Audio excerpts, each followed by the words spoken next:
possam jogar sobre todos nós, encarnados e desencarnados aqui presentes. Que possamos elevar o nosso pensamento, vibrando em favor dos que sofrem,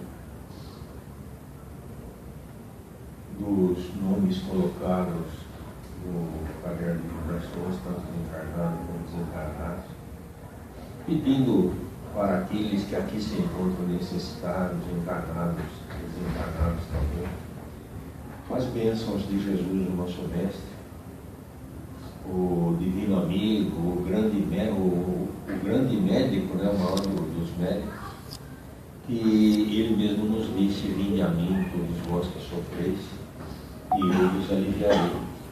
Meu jugo é suave, o meu fardo é leve. Numa época de tantos desequilíbrios, vamos dizer assim, principalmente que a mídia, né, é que transmite mais os desequilíbrios de política,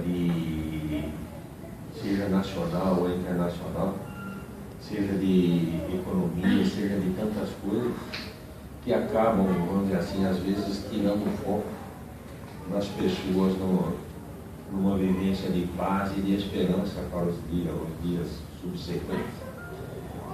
Vamos continuar sempre tendo a paz interior e buscando essa paz no Evangelho de Jesus, buscando através da oração e da vigilância, da busca do vivenciar esse Evangelho, construirmos a paz interior para continuarmos a caminhada sempre confiando que Deus é nosso Pai e não nos abandona nunca. E o que acontece, tem a necessidade de acontecer, e tudo o que acontece, né, é exatamente para equilíbrio e para o amanhã ser melhor. Nós é que às vezes não compreendemos a lógica de tudo o que acontece, e nós sabemos que nenhuma só folha cai sem a permissão de Deus. Quando João perguntou a Jesus como se fazia a justiça, né, Jesus respondeu que nenhum só fio de cabelo cairia da cabeça dele sem a permissão de Deus. E aí então temos a certeza, com essas assertivas, de que tudo o que acontece é para que se ajustem as coisas e para que o amanhã seja melhor do que o hoje, como hoje está sendo melhor do que o ontem. Vamos buscar sempre os tesouros de vida eterna, esquecendo-nos um pouco daquela busca incessante, né, do bem-estar material, das coisas mais imediatas, e pensarmos um pouco na paz interior, na paz espiritual e na caridade, na fraternidade, para construirmos aos poucos um mundo melhor. Que Deus nosso Pai nos abençoe, que Jesus, o nosso Mestre amado, nos ilumine. Que assim seja. Que assim seja. Temos um recadinho aqui do Ósio, nosso irmão Antônio Ósio Júnior, e vai ter uma palestra feita por ele no Grupo Kardecista Carbarchuto, na Rua Domingos Jorge Velho, 148, Jardim Centenário, na quarta-feira. Domingos Jorge Velho, número 215, né? Lemos um trechinho do Evangelho e uma pergunta do Livro dos Espíritos ao acaso, e depois passamos a palavra ao nosso irmão Adriano para a palestra da vida. Abrindo ao acaso no Evangelho, nós caímos no capítulo 19, e o item 1 é o poder da fé. Quando se dirigiu ao povo, um homem se aproximou dele, ajoelhou-se a seus pés e disse: Senhor, tende piedade de meu filho que está lunar, sofre muito, e frequentemente cai, ora no fogo, ora na água. Apresentei-o aos vossos discípulos, mas não puderam curá-lo. E Jesus respondeu dizendo: ó raça incrédula e depravada. Até quando vos sofrerei? Até quando deverei ficar convosco? Trazei-me aqui essa criança. E Jesus, tendo ameaçado o demônio, fez com que ele saísse da criança, que foi curado no mesmo instante. Então os discípulos vieram encontrar Jesus em particular. Eles disseram: por que nós mesmos não pudemos tirar esse demônio?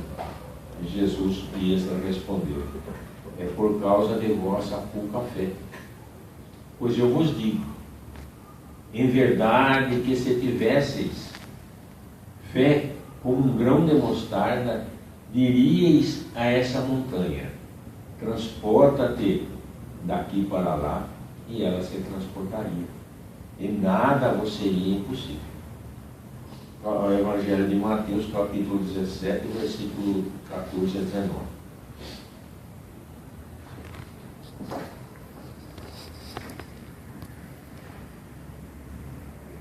Uma pergunta do Livro dos Espíritos, parentesco e filiação, né?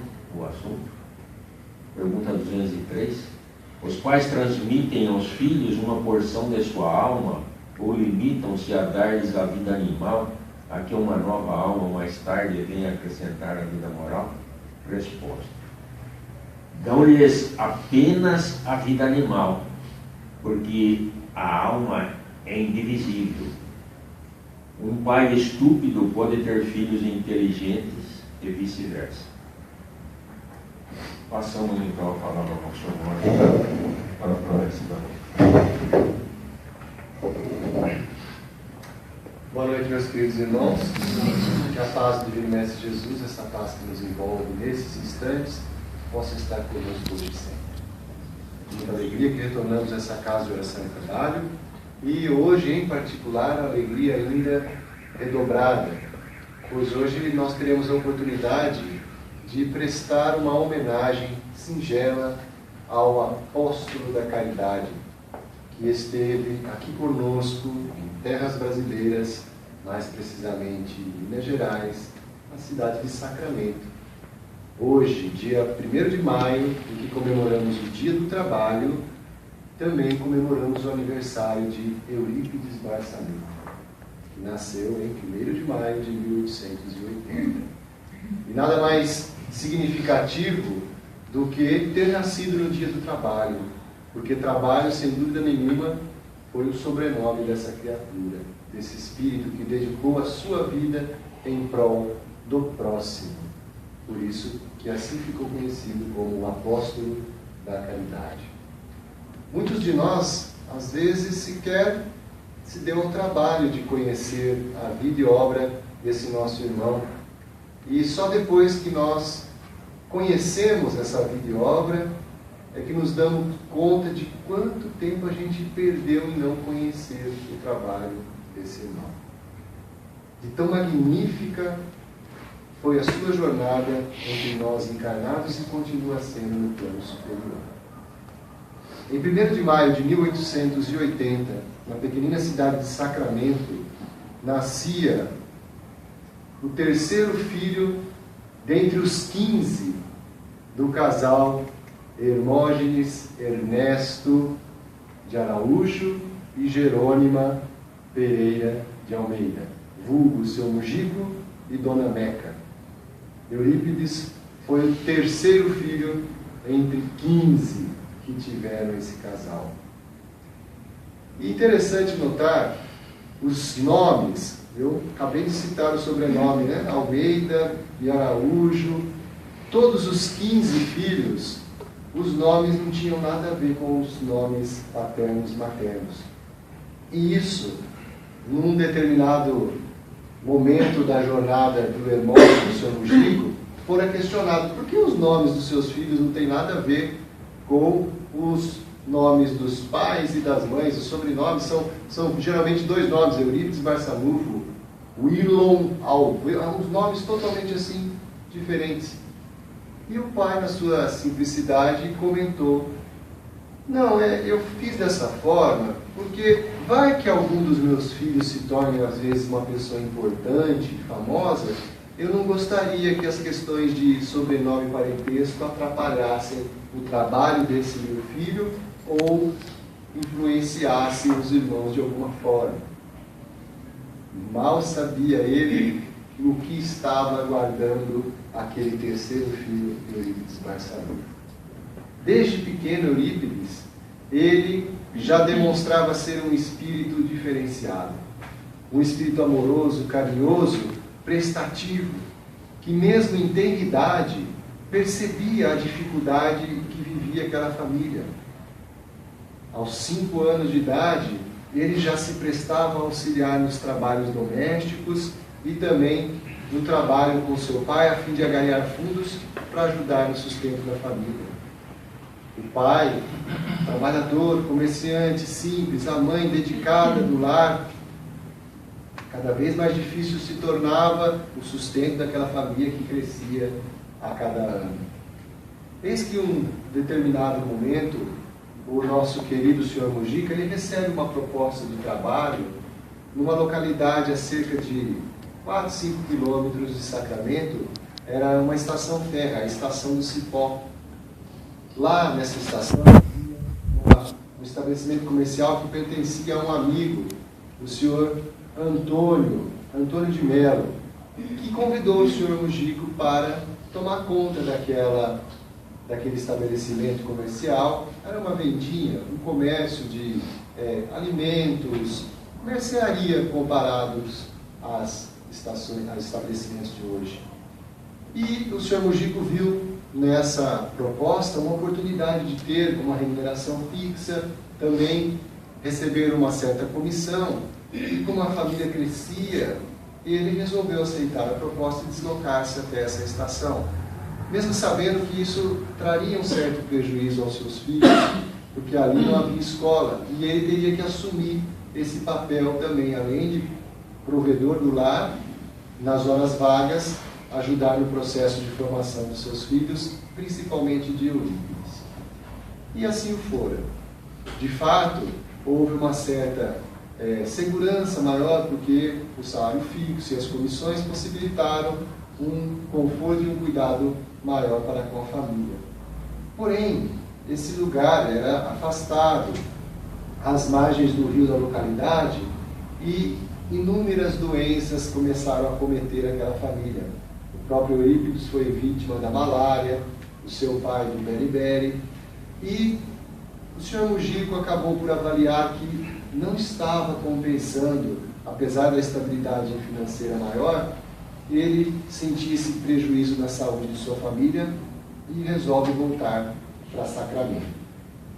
Quando ele volta, já nessa época, Eurípides contava mais ou menos com 9 anos de idade e estava se instalando naquela cidade o Colégio Miranda, de propriedade do senhor Miranda, que vinha da capital, formado em um grande colégio com uma grande formação, e aquele colégio proporcionaria ao pequeno Eurípides e aos seus irmãos um grande avanço na sua educação e também na educação de Sacramento. E o senhor Mujico colocou Eurípides naquele colégio. E, como não havia de ser diferente, esse nosso irmão começa a se destacar.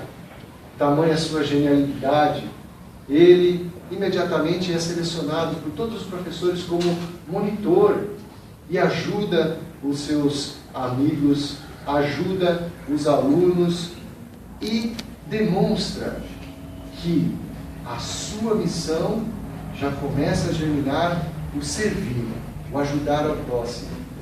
Tanto é que o próprio senhor Mujico confere a Eurípides o trabalho de ajudar na educação dos seus irmãos, mesmo os dois mais velhos, porque percebia naquele irmão a capacidade de assim o fazer, mesmo porque ele não tinha condições de manter todos os filhos no colégio. E eis que passam-se os anos e Eurípides cada vez mais ajudando, ele no estabelecimento que o pai agora trabalhava, e a providência divina já ajudando no processo que seria necessário na formação desse nosso irmão, faz com que aquele mesmo amigo abra um estabelecimento comercial, como tinha na estação férrea, e convida novamente o Sr. Mujico para administrá-lo. Isso gera mais segurança e aquele nosso irmão dedica-se ao trabalho ao ponto de ele mesmo conseguir depois abrir o seu próprio estabelecimento comercial, e que Eurípides também o ajudava, ficava atrás do balcão, atendia, vendia, integridade, e tudo que ele recolhia, ele dava à sua mãe, porque a sua mãe sofria de um mal que ninguém sabia explicar o que é que a acometia.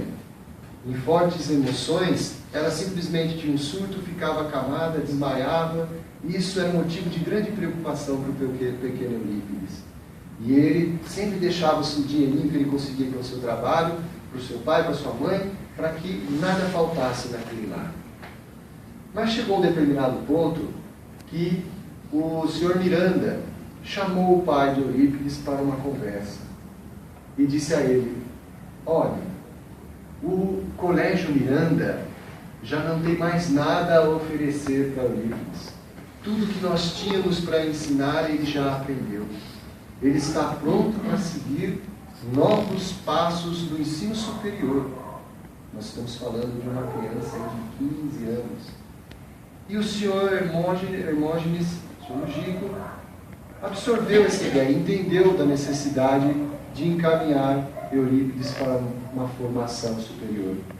E resolve ir com o filho para a capital federal, Rio de Janeiro, à época. Lá ele gostaria que Eurípides cursasse a faculdade de medicina da Marinha. Eurípides fica eufórico, porque sentia que dentre as suas atribuições estava a de ajudar o próximo através da medicina.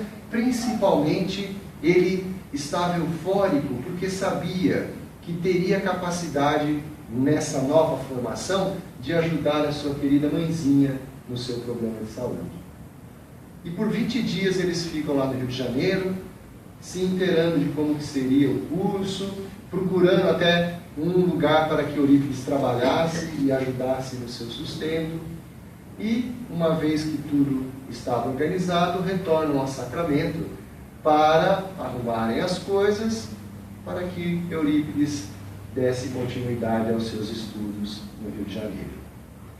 Os irmãos, a família, ficaram muito eufóricos, felizes, porque sabiam que Eurípides tinha um potencial a ser explorado.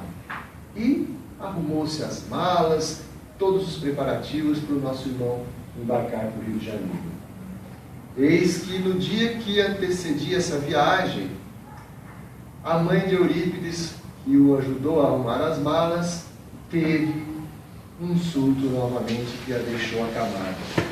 E o pequeno Eurípides percebeu que aquele surto estava intimamente ligado com a separação que estava prestes a acontecer. Ele sabia da extrema ligação afetiva que havia entre ele e a sua mãezinha querida.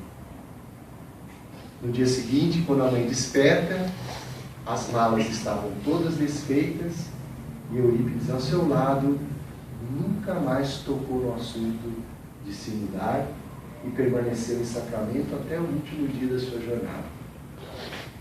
Isto não derrubou as ideias de ajudar, de se formar, de tornar-se um provedor da saúde do próximo.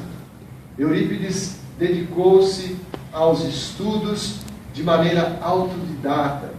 E encontrou no seu pai um grande amigo que sempre que encontrava alguém que vinha da capital para aquela cidade, ele encomendava livros sobre todos os temas. Ele aprendeu sozinho a falar o francês fluentemente, se dedicou a livros de medicina, e uma certa feita, quando a senhora Ana Borges, em visita àquela cidade, trouxe 2 filhos já moços, um deles era um profundo estudioso de homeopatia. E Eurípides ficou sabendo da presença desse irmão e foi ter com ele e solicitou esses livros dessa nova medicina que se senhor ia falar.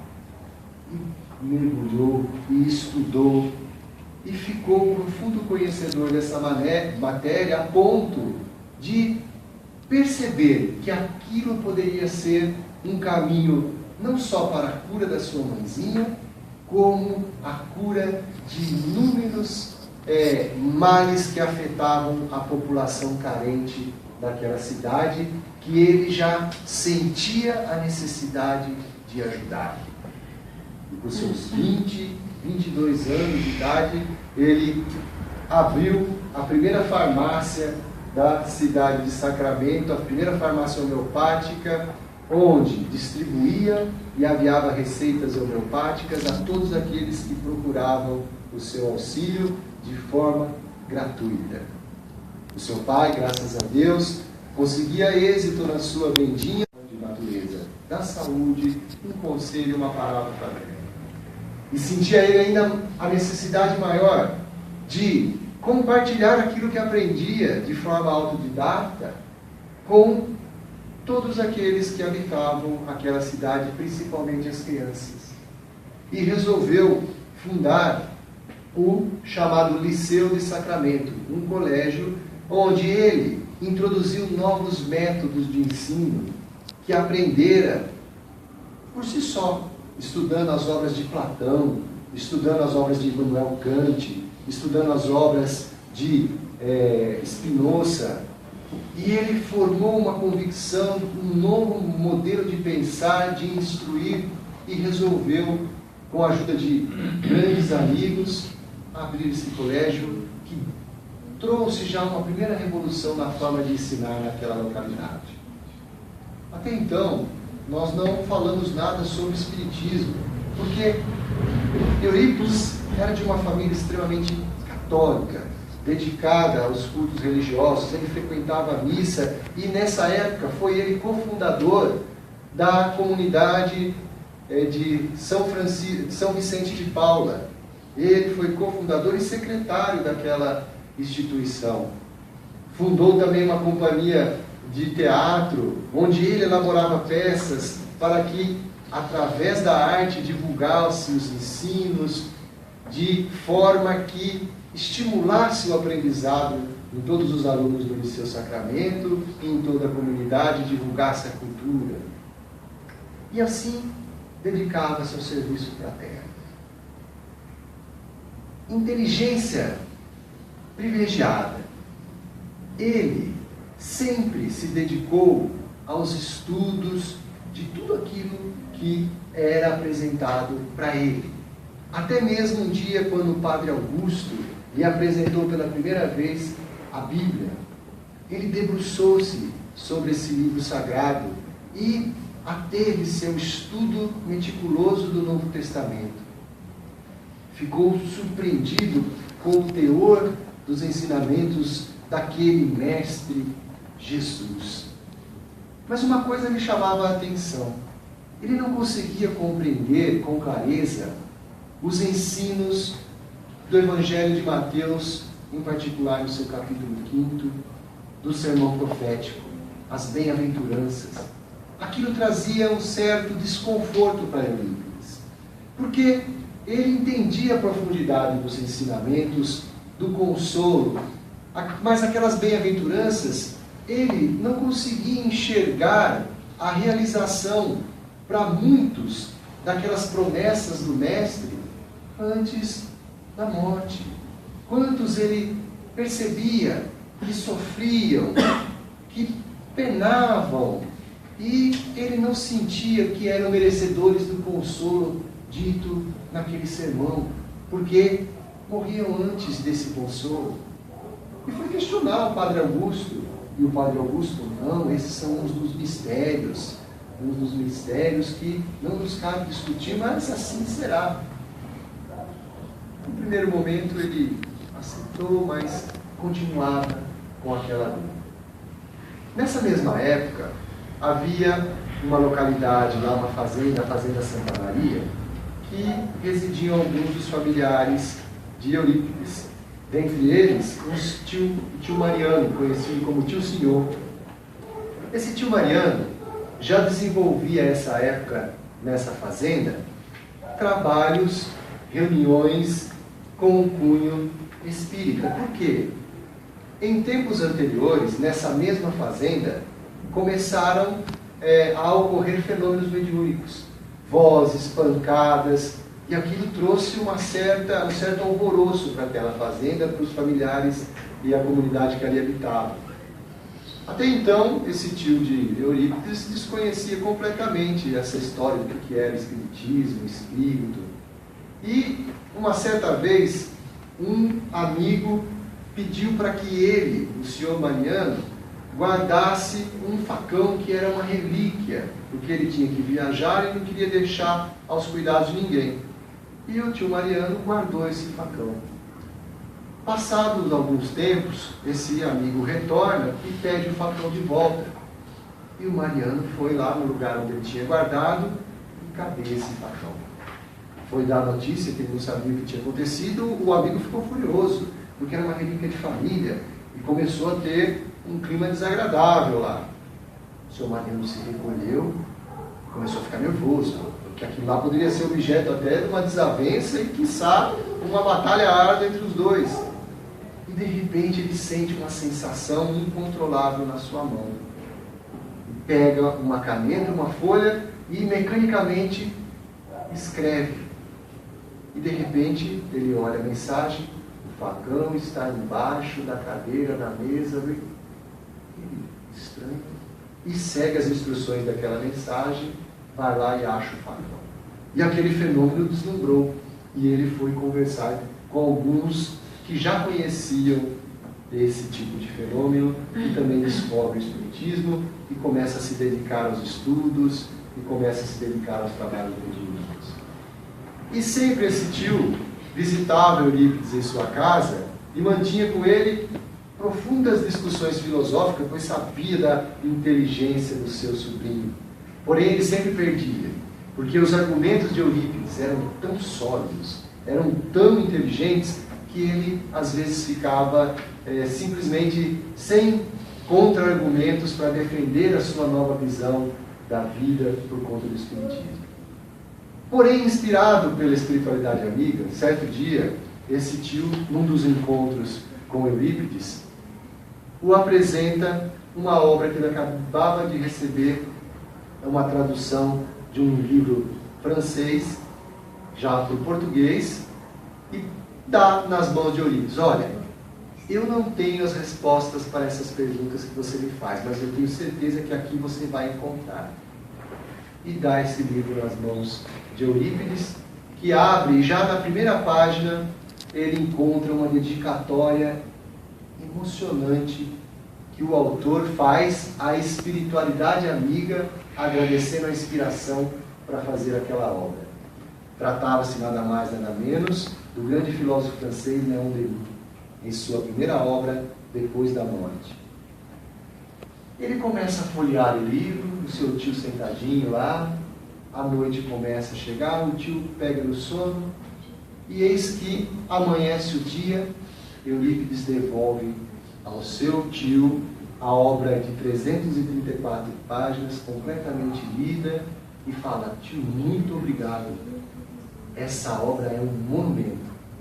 E o tio o presenteia com a obra. E a partir daquele momento, aquelas dúvidas que ele tinha em relação a algumas convicções católicas começam a dispersar. Ele se desloca para o campo, bem ao amanhecer, retoma o livro em suas mãos e começa, mais detalhadamente, a observar aqueles ensinos de Léon Denis. E aquilo o deixa deslumbrado. Uma sua madrinha, que também frequentava a Fazenda Santa Maria, já descobrindo que Eurípides teve acesso a essa obra magnífica e a outros periódicos que depois o senhor Mariano presenteou àquele irmão, vai ao encontro de Eurípides e o convida para uma sessão na casa espírita, na Fazenda Santa Maria.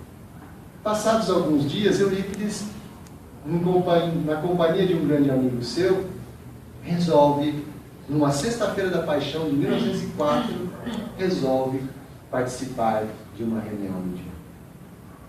E ele fica lá apreensivo, mas também fica pensativo. E lhe vem um desejo de rogar. Rogar a explicação que há tanto tempo lhe trazia aquelas dúvidas sobre o Sermão da Montanha. E ele mentalmente roga: ora, se de fato é verdade essa história de os Espíritos se comunicarem conosco, eu gostaria que João Evangelista, modesto, né? Que João Evangelista viesse me explicar melhor sobre esse Sermão do Monte. E ainda designou que viesse por intermédio do médium, o senhor Aristides, que era uma pessoa extremamente simples. Todo mundo dizia que era uma pessoa boa, coração cheio, mas cérebro vazio, porque de tão simples e ignorante que era. Então ele queria que viesse por esse médium, que ele ficou sabendo que trazia mensagens maravilhosas, incompatíveis com a formação. Passaram-se alguns minutos, e eis que, nas palavras de Eurípides, ele começa a ouvir do próprio médium Aristides, as palavras de Eurípides, a mais extraordinária dissertação filosófica doutrinária sobre o sermão profético. E no final da mensagem psicofônica, o Espírito que vibrava uma força, envolvia todo aquele ambiente, despede-se vibrante: paz seja convosco, João o Evangelista. Naquele instante, Eurípides, emocionado, tem a prova contundente de que sim, a imortalidade da alma é uma realidade, e a comunicação dos espíritos com os encarnados também outro é. E aquilo o deixa deslumbrado, e ele começa agora cada vez mais a dedicar-se a conhecer essa doutrina esclarecedora. Na próxima reunião que ele vai à Casa Espírita na Santa Maria, Casa Espírita chamada Fé e Caridade, eis que ele recebe duas outras comunicações que seriam também um divisor de água na vida daquele nosso irmão. A primeira comunicação, recebida de Bezerra de Menezes, chamando para perto do grupo a figura de Eurípides. E logo na sequência, manifesta-se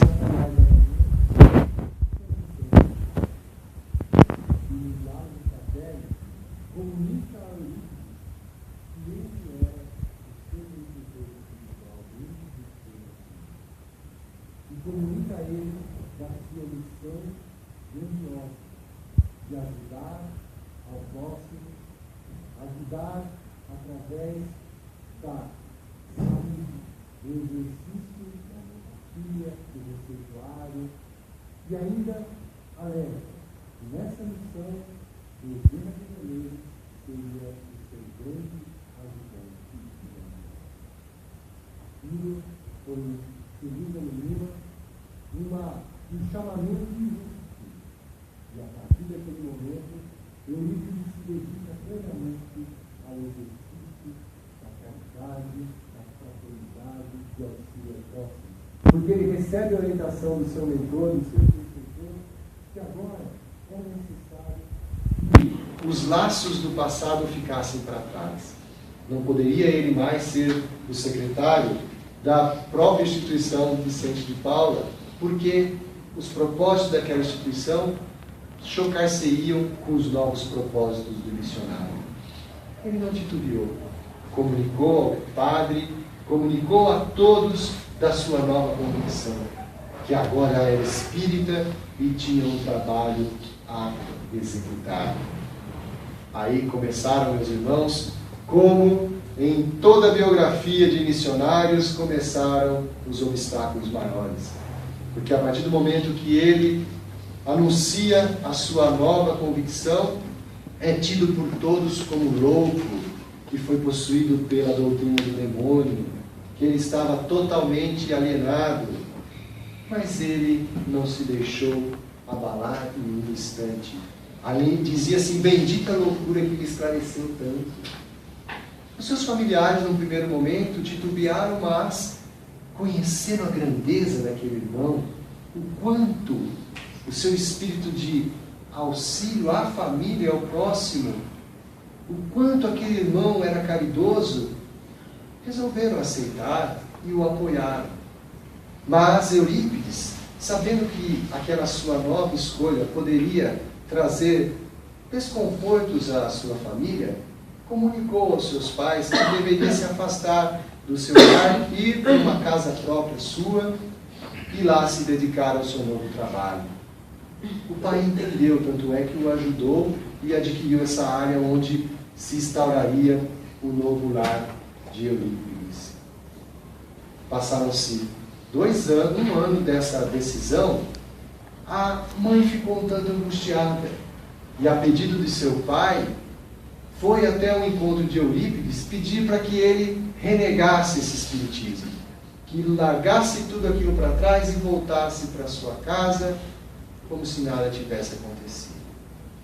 Eurípides serenamente recebe a mãe e pergunta: mas, mãe, o pai conhece o espiritismo? E começa a discorrer sobre a doutrina maravilhosa que deu nova direção à sua vida. Após algumas horas de diálogo com sua mãe, esta, com os olhos brilhantes, retorna ao seu lar e, ao chegar, comunica ao senhor Mojico: Mojico, eu sou espírita. Eu sou espírita. E reproduz o diálogo que teve com Eurípides e, após certo tempo, não só o senhor Mojico, como toda a família também se converteram à doutrina consoladora. E inicia-se aí uma nova jornada de trabalho. Agora, aquela onde era nova casa, moradia de Eurípides, ele funda também ali o Centro Espírita Esperança e Caridade. E lá inicia os seus trabalhos, desenvolve, começa a aflorar a plenitude dos dons mediúnicos daquele nosso irmão. A psicofonia, a vidência, a bicorporeidade, os dons, a mediunidade de cura. Começa a explodir e, com elas, ainda mais a necessidade de usar desses dons em auxílio ao próximo. Obviamente, aquilo não foi bem aceito pela sociedade extremamente católica e principalmente pela sede lá em Uberaba, que começou uma perseguição em cima daquele nosso irmão. Há uma perseguição a ponto de aqueles que trabalhavam com ele no Liceu Sacramento, os professores, abandonaram a escola e os alunos também assim o fizeram. E aquele nosso irmão ficou extremamente entristecido. Mas, como todo missionário que tem uma falange de espíritos superiores olhando por si, teve ele mais uma demonstração de amor, de afeto, de carinho de uma entidade superior. Estava ele sozinho numa das salas do colégio, já pensando em encerrar as atividades do liceu, quando ele sente uma forte sensação em seus braços, queria escrever, e veio em mente a figura de um espírito veniano. De súbito, ele mesmo rechaçou essa ideia, essa presença. Imagine um espírito dessa grandeza. Não, deve ser embuste. E largou o lápis e a folha. Mas uma força irresistível o tomou e mecanicamente ele começou a escrever. E a mensagem dizia: não feche as portas do colégio. Apague lá na papeleta da frente, onde está escrito Liceu Sacramento, apague aquele nome e coloque agora o nome Colégio Allan Kardec. E todas as quartas-feiras você ensinará o Evangelho do meu filho. E também institua o curso de astronomia. Eu cobrirei com o meu manto o Colégio Allan Kardec. E despede-se Maria, serva do Senhor. Aquilo foi de uma sublimidade, foi de uma demonstração de amor infinito, que Eurípides não tinha outra atitude a não ser seguir à risca a recomendação de Maria, Mãe Santíssima. E dimensionou aquele novo colégio, instituiu como disciplina obrigatória o estudo do Evangelho, à luz do Espiritismo, reformulou todo o processo de educação em aprender a construir o homem integral. Todos os alunos que ali adentrassem sairiam formados em corpo e espírito. Formação integral. E aquilo começou a crescer. E Eurípides, nessa missão de divulgar o Evangelho, na própria praça pública, fazia suas pregações. No colégio tinha horário reservado às quartas-feiras para fazer essas pregações. E lá, a cada dia, aumentava a procura dos alunos que se deslumbravam por aquele mestre insuperável. E foi ficando tão natural a convivência do Evangelho com a formação acadêmica. Instituiu-se lá a aritmética, a língua francesa, o português, o latim, a astronomia, tudo sob o comando de Eurípides e agora dos seus novos amigos professores que também abraçaram a sua ideia. Os seus alunos se entusiasmavam pelo o concurso que tinha de estudo do Evangelho, onde o objetivo era trazer reflexões sobre as lições de Jesus, e Eurípides era o grande mediador. Aquela competição saudável, onde às vezes os pequeninos traziam reflexões infinitamente mais valiosas do que os marmanjos, demonstrando a anterioridade da existência do Espírito. E aquilo foi crescendo, crescendo, crescendo, e obviamente incomodando o clero. Como nas suas atividades, ele agora ajudava no comércio dos pais, tinha a farmácia homeopática, e agora o Colégio Allan Kardec. Ele iniciava suas atividades às 4 horas da manhã. Reservava das 4 até às 7 para aviar as receitas, que agora já eram demandas que vinham de fora. Recebia cartas solicitando medicamentos, ele aviava as receitas, fazia os remédios e devolvia. Depois, dedicava-se às 15 horas às atividades do colégio. Depois, retornava para a farmácia para atender e fazer os aviamentos das receitas dos necessitados locais. E no final da tarde, início da noite, estava no centro espírita para o trabalho fraterno. Era trabalho em favor do próximo. Não se limitava a ajudar ninguém. E o detalhe, tudo feito de forma gratuita. Ele mantinha aquela farmácia e os medicamentos com o salário que recebia da contabilidade que fazia para o seu pai. E ele que mantinha, com a ajuda de alguns dos seus amigos que agora comungavam do seu ideal. Mas, eis que, como dissemos, a igreja, incomodada porque perdia espaço, cada dia mais crescia a procura por aquela nova revelação na figura de Eurípides. E a Diocese de Uberaba instaurou uma denúncia, um processo crime contra Eurípides já no ano de 1917, pelo exercício legal da medicina. Aquilo abalou profundamente o nosso irmão no primeiro momento, mas não o destituiu de forma alguma dos seus ideais. A ponto, meus irmãos, que quando ele foi convocado pela autoridade, o delegado de polícia, para tomar o seu depoimento, ele foi até esse depoimento com a sua valise, preocupadíssimo, porque aquele horário de atendimento, de depoimento, era o horário que ele tinha que fazer visita aos seus doentes. Então ele levou a valise e foi cumprir com a obrigação perante a autoridade policial. Prestou o seu depoimento. E ao final, Qual foi a primeira preocupação dele? Senhor delegado, eu já terminei. Posso ir? O delegado: pode, mas por que a pressa? É porque eu tenho que atender os meus doentes. E foi-se. Aquela atitude perante a autoridade tocou tanto o delegado que na semana seguinte esse delegado foi no colégio Allan Kardec à quarta-feira para escutar uma preleção de Eurípides sobre o Evangelho.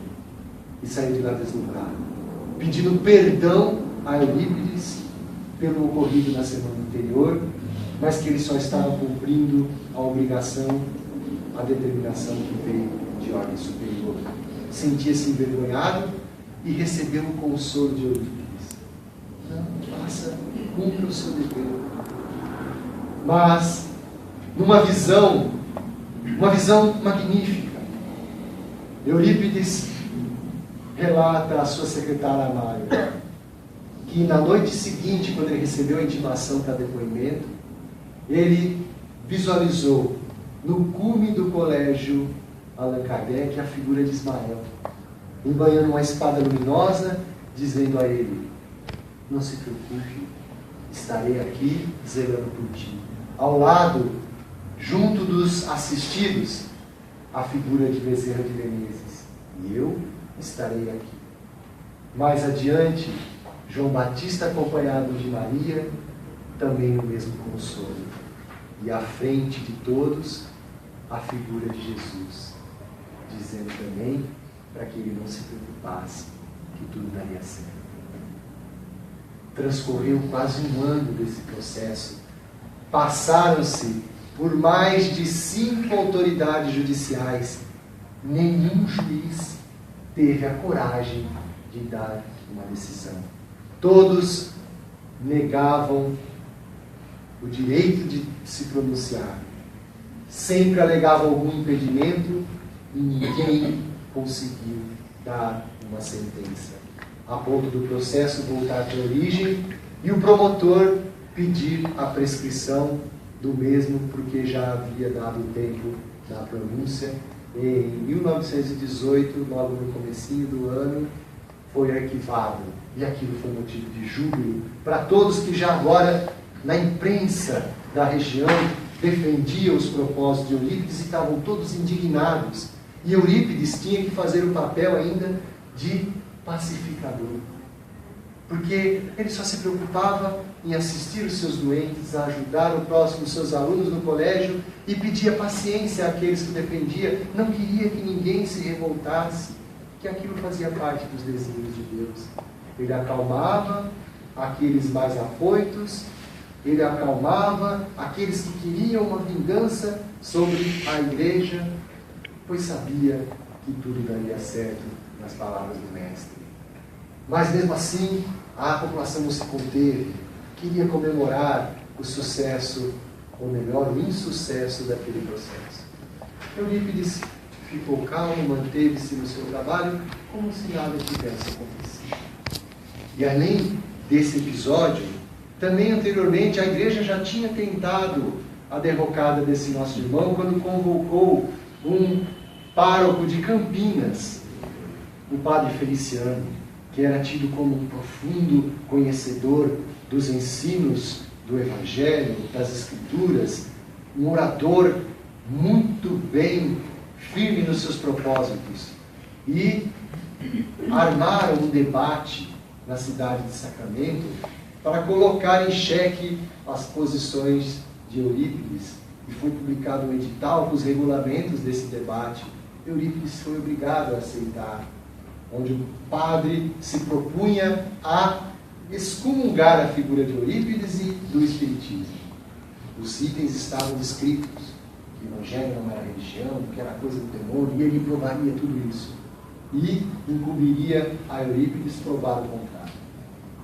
Obviamente, ao final desse embate, todos aclamaram Eurípides pelas suas lúcidas e caridosas manifestações, que ao final ainda teve o gesto de ir abraçar ao padre, desejando a ele tudo de bom, e o pároco, sem palavras, voltou a Campinas e não conseguia sequer argumentar nada em desfavor daquele espírito de luz que acabaram de conhecer.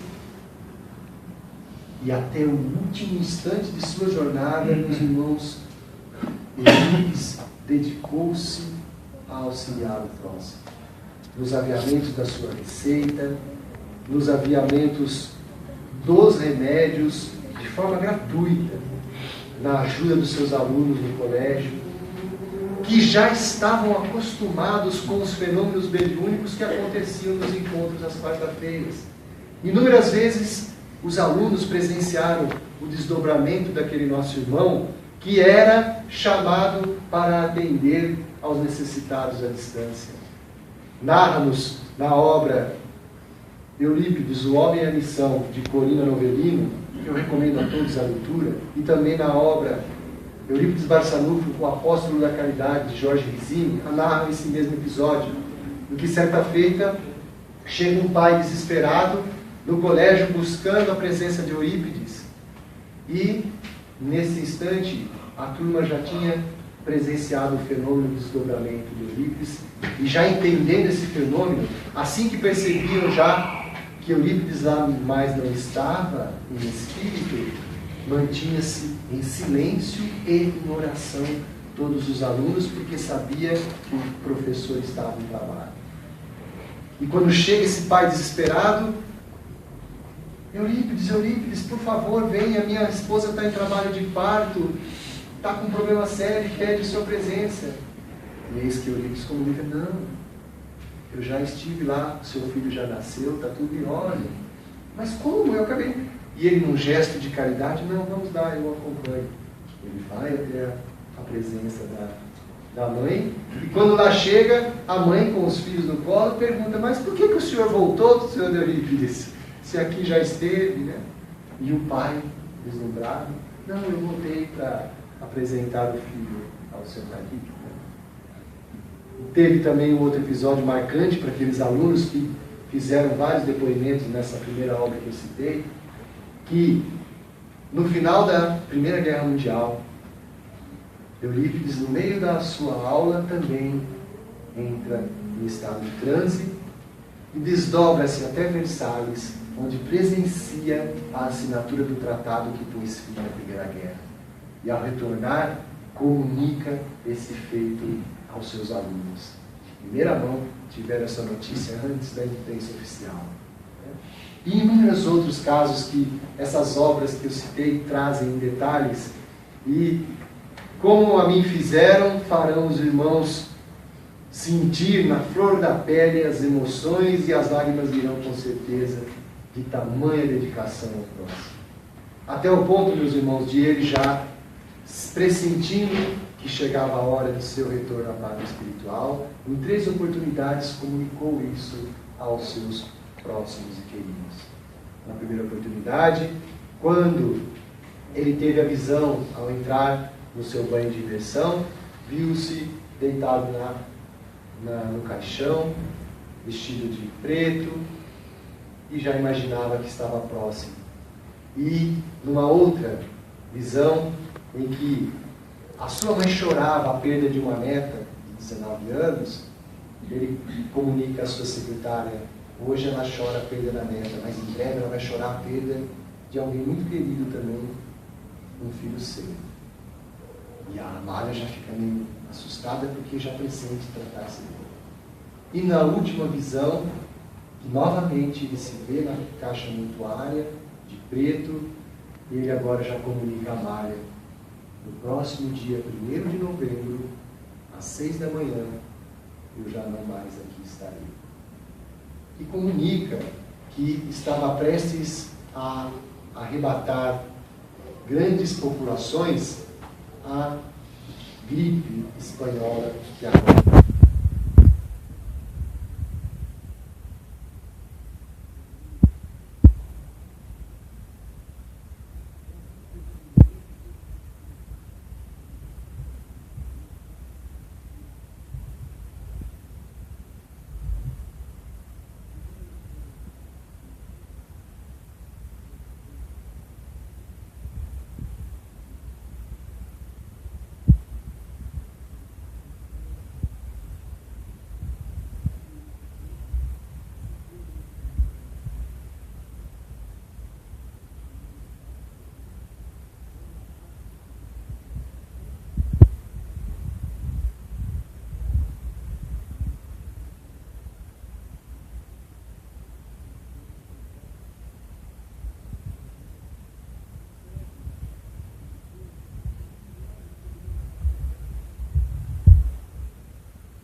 ele, recolhido consigo mesmo, sente-se fora de seu corpo, sente-se atraído por uma força magnífica que o faz subir, subir, subir cada vez mais. Sobe, sobe, sobe, fica assustado, atordoado, querendo voltar, mas essa força era muito maior. E de repente ele chega num lugar, num campo, e observa ao longe a figura de um homem. E essa força o atrai em direção a esse homem. Ele começa a caminhar, de repente fica estagnado, como se uma força magnética irresistível atravancasse os seus pés. Percebe-se de plano ao olhar aquele homem que tratava-se de Jesus. Subitamente ele é tomado por uma emoção indefinível. Abaixa sua cabeça e começa a chorar copiosamente. E ao levantar novamente a sua cabeça, observa que o Mestre Jesus também chorava. Quis se locomover para abraçar o Mestre, querer saber o que estava acontecendo, mas não consegue. Permanecia imantado naquela posição. Mas era irresistível a necessidade de saber por que o Mestre chorava. E ele questiona: Senhor, Senhor, por que choras? Jesus mantinha-se cabisbaixo e não respondia. Eurípides, afoito, querendo descobrir o motivo, faz uma colocação: Mestre, choras pelos perdidos, pelos descrentes da terra? Nesse instante, Jesus agora levanta a cabeça e, em conexão com Eurípides, seu olhar, diz: Não, meu filho, não choro pelos descrentes que são merecedores do nosso amor. Choro por todo aquele que conhece o Evangelho e não o pratica. Nesse instante, uma força súbita aparece e Eurípides sente como se caindo numa sombra profunda, a retornar, descendo novamente, e desperta em seu corpo carnal. A partir daquele instante, Eurípides inicia o seu serviço e não para a sua obra até o dia do seu desencarne. Então, meus irmãos, passei um pouquinho da hora, mas era o mínimo que a gente podia fazer para homenagear esse espírito missionário, espírito de luz, que nos presenteou com os seus ensinamentos, com o seu exemplo, e até hoje vela por nós. Obrigado, Eurípides.